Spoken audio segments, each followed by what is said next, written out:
Josh Bernstein. Josh Bernstein. Not the Josh Bernstein. So we have Josh Bernstein. Josh Bernstein. Josh Bernstein. Josh Bernstein is going to join us. Josh Bernstein. He's the reason cry closets were invented on college campuses.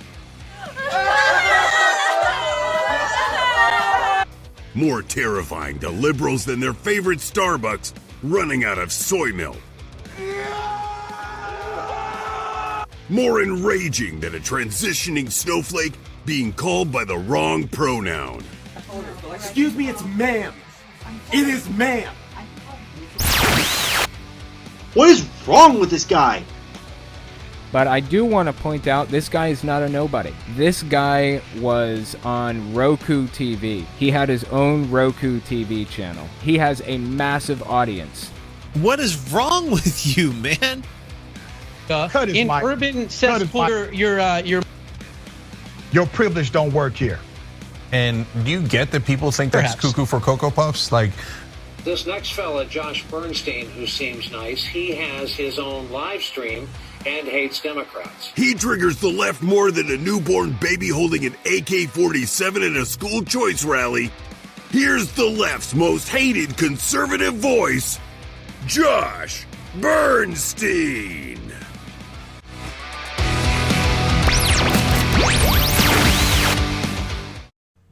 Welcome back to the program. I'm going to take a break from the Russia-Ukraine stuff. I know that there was some breaking news out of one of the nuclear plants in Europe and Ukraine. One of the largest nuclear plants was on fire. So that was just breaking as I got ready to record this. So obviously there's going to be news about that. So we'll see what happens with that. Hopefully it's not as bad as what I'm hearing, but you never know. I mean, these people are nuts, and everything that's going on, all the chaos, all the gunfire, all the bombings, everything else. It's pretty sad and it's pretty terrible. But something else that's pretty sad and terrible is what I want to talk about, and it's something that affects us as well. Okay? You know, I often say that Democrats could literally strangle a live kitten on national television, and people would still vote for them because there's a D in front of their name. Everything's forgiven. They get their votes, and c'est la vie. Republicans never do that. Republicans never stick together as a voting bloc. It almost seems as though Republicans go out of their way to quote-unquote be bipartisan or to abandon their principles, their ideology, and quite frankly, their base of supporters and their constituents. And it seems to happen routinely all the time, especially in the last 15 to 20 years. And we have a name for those folks. What do we call them?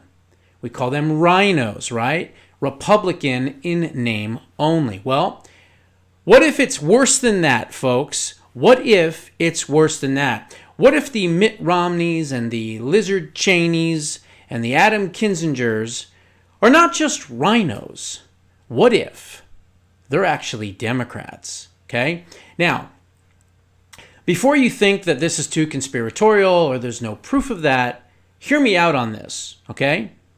Listen to this. Republicans control the Senate in the state of Missouri by the numbers of 24 to 10. Republicans also control the House of Representatives in Missouri by a whopping 114 to 48. Now, with those types of numbers, Republicans can do anything, okay? They can pass any legislation. They pretty much have a complete majority at that point. There's nothing Democrats can do. They can't even introduce a bill. They can't get anything passed. Nothing. They have no power with numbers that big, okay? Now, here's what's crazy about this.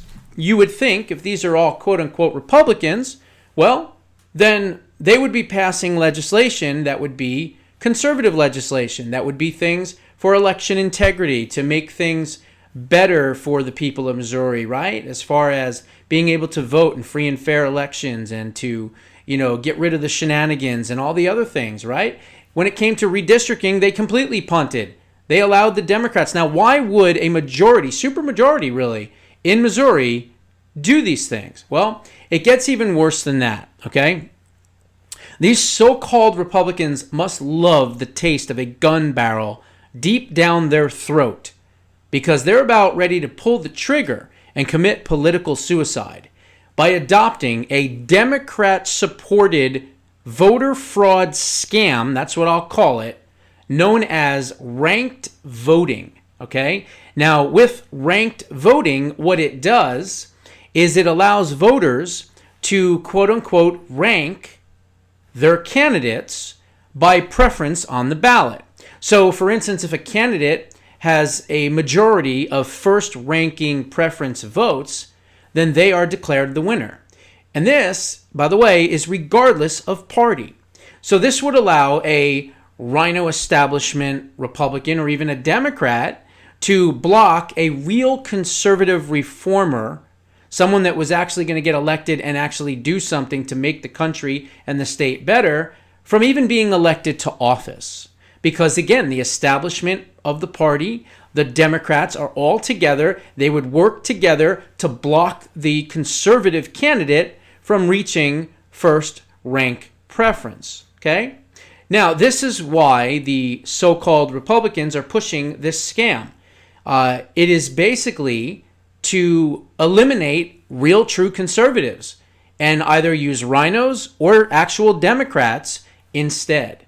Now, there is time to defeat this because this is going to be a ballot initiative in November. So, Missouri conservatives, listen up and listen up good, okay?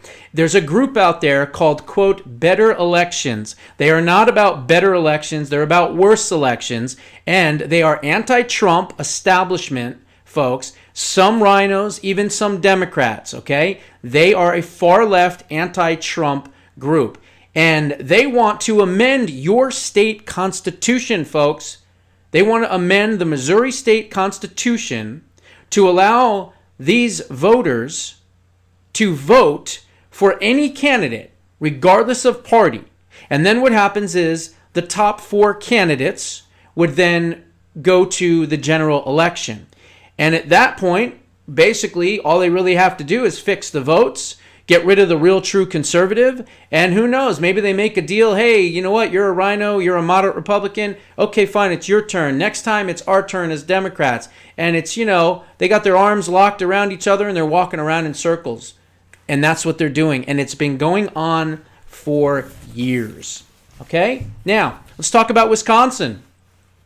Republican Speaker of the Assembly, General Assembly, Robin Vos, is a total rhino, if not worse. Okay, he was college roommates with former Trump Chief of Staff Reince Priebus, another anti-Trumper leftist that was exposed eventually and kicked out of his position. And Priebus's Chief of Staff worked for the rhino of all rhinos, former House Speaker Paul Ryan Nosaris. Okay, so Vos is definitely a rhino. As I said, he refused to honor subpoenas that were put forward for forensic audits. You may remember that. He refuses to remove the drop boxes even after a judge came out and said that they were illegal for the election. He still wants to keep the drop boxes, and he is blocking legislation by Representative Rantham that wanted to reclaim Wisconsin's stolen electors. Even after Justice Gableman's report, who, by the way, was appointed by Vos. So maybe he thought that Gableman wasn't going to do his job, and he thought that maybe, you know, he was just going to say, oh, nothing's wrong here and just bury it. Well, apparently Gableman didn't do that. He actually did his due diligence. He actually did what he needed to do. He found out in the report all of the fraud, which has come out, and he even called to reclaim Wisconsin's electoral votes. But what did Vos do instead? He pushed back against it. He said he disagreed with Gableman's findings, even though he appointed Gableman. He appointed Gableman to do this investigation.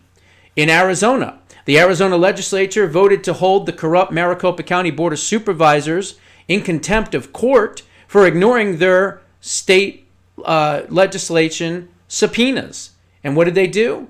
They were going to vote on it. They had all the votes lined up, and then Chairman Jack Sellers, Shanghai Jack, from Maricopa County Board of Supervisors, had a private meeting with rhino establishment idiot Paul Boyer. And guess what? Paul Boyer changed his vote at the last minute, voted against it, and they never held Maricopa County responsible, and then they had to take it to court. Eventually, they won in court, but again, because of Paul Boyer, the Rhino, who, by the way, Anthony Kern is running against and is going to crush, is a good friend of mine, the one that spoke at the last Trump rally, real good, close guy, great friend, great candidate, was a former House member, is now running for Boyer's state Senate seat. He changed his vote at the last minute and he voted no. I wonder what Shanghai Jack promised him in that room. Senate President Karen Pham, she has said point blank and lied, and I've pointed her out, that they don't have the plenary power to reclaim electors. Are you kidding me? Of course you do. State electors, state representatives, and state legislatures have the plenary power in the Constitution to oversee elections, and that means giving electors and even taking them back. It's in the Constitution. So she is wrong on that. Michelle Ugenti Rita, you may remember her. She was at the Trump event, the Trump rally a couple months back. She tried to get Jordan Conradson arrested from the Gateway Pundit, who I know pretty well. Jordan's a good guy.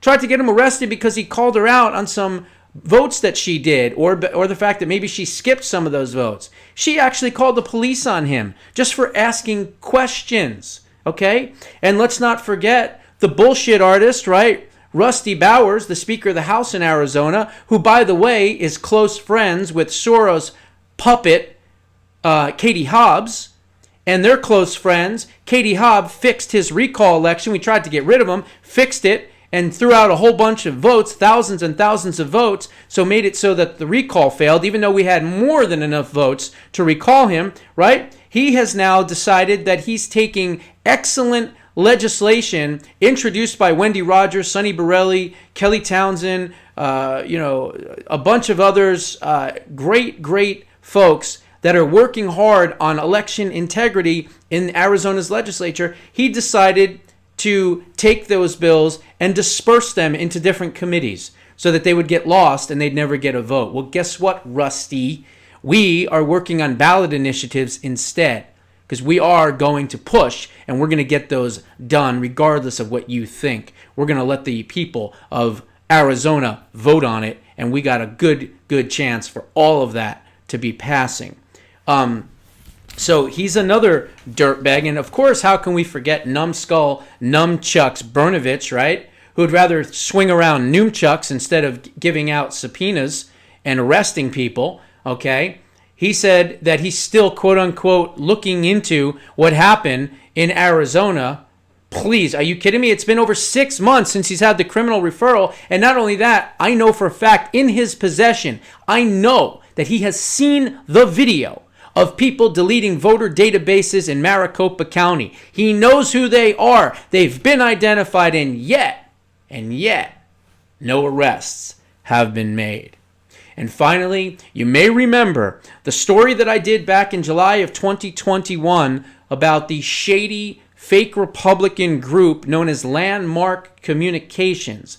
Landmark Communications is run by a fake Republican by the name of Mark Roundtree, and Roundtree goes around and he finds Democrat operatives to run as Republicans. Give you an idea of just a few? How about the governor, Brian Kemp? How about the Secretary of State, Brad Raffensperger, and the, I think, is the Attorney General, or his assistant, Gabe Sterling. All three of them were recruited by this company, Landmark Communications. So, now that it's been established, and we know for a fact that Democrats have been recruiting other Democrats to run as Republicans, win, and then try to govern as Democrats. That's not hearsay. That's not opinion. It's not conspiracy. I just laid it all out for you. It is a fact. So, now that we've established that fact, what can we do about it?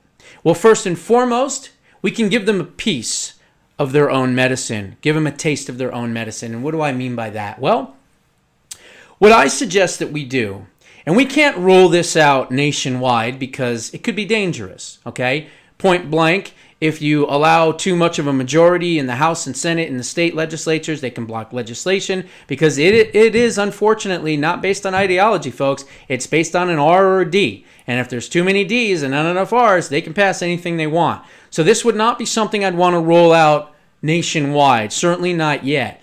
I think we need a test market. And what would be a good test market? A good test market would be in California or New York. Blue states that we know for no matter what, we're never going to turn red. Certainly not in this, next election cycle or even the one after that or the one after that. Okay? There's too many liberals. It's too blue, and it's too much of, dominated by Democrats. So, what do we do? Well, I think what you do is you go to California or somewhere like New York where it's deep, deep blue, and it doesn't matter. We're not going to win it anyway. And what we do is we tell the state party, okay? Tell the state party to run Republicans, okay, as Democrats. That's what needs to happen. Let's do just the opposite. Instead of Democrats running Democrats as Republicans, why don't we have Republicans run Republicans as Democrats? And here's what would happen. Perhaps they would stop cheating because they've been doing this for numerous election cycles. This is how they have tainted the Republican Party. This is how they have sabotaged the conservative wing, if you will, of the Republican Party. And they continue to do it. We've got to punch them in the mouth, okay? They need to be hit hard and fast. And one way to do that is to pick one market that we know we don't want to win, we know we don't care about, and let's run a test on it. So if you're in California or New York or another blue state, and you're hearing this and you're seeing this and you're a part of the Republican Party of that state, start recruiting Republicans to run as Democrats. Because Democrats all stick together, right? There's a D in front of their name, so people are going to vote for them. And why don't we do the same thing? Why don't we elect fake Democrats, right, that are actually Republicans, and then govern as conservatives? That's my thought. That's my thought on trying to fix this, because I don't know another way to do this. And if you think about it, if they continue to do this and it gets worse and worse and worse, and the people don't know it, the people can't understand it, they can't comprehend it, and they're scratching their head going, gee, these are supposed to be Republicans. Why are they voting against our best interests? Well, they're just those moderates, and we're going to have to get rid of those moderates and find those conservatives again. No, what we ought to do is test the theory. We ought to go to one state and run all of those Republicans as Democrats. Have them win as Democrats and have them govern as conservatives. Let's kick them in the teeth and knock them through their skull. That's what needs to happen here. You want to play dirty? Guess what? We'll play even dirtier. Those are my suggestions and thoughts. What are yours? Put them down in the comments below. We'll see you on the next one. Hey, Josh Bernstein here, America's favorite bald badass. Thank you so much for checking out my website. There are 3 ways to see free content on the website. You can go to the homepage video, you can go to the limited free content section, or better yet, join me every Friday night for a live stream on the website where I answer questions, read comments, and cover the stories that most of the media completely ignores. Then, head on over to the New Releases tab and become an exclusive member of the Badass Nation, starting at only $3 a month. And remember, if it's banned on social media, you'll find it here. Thank you.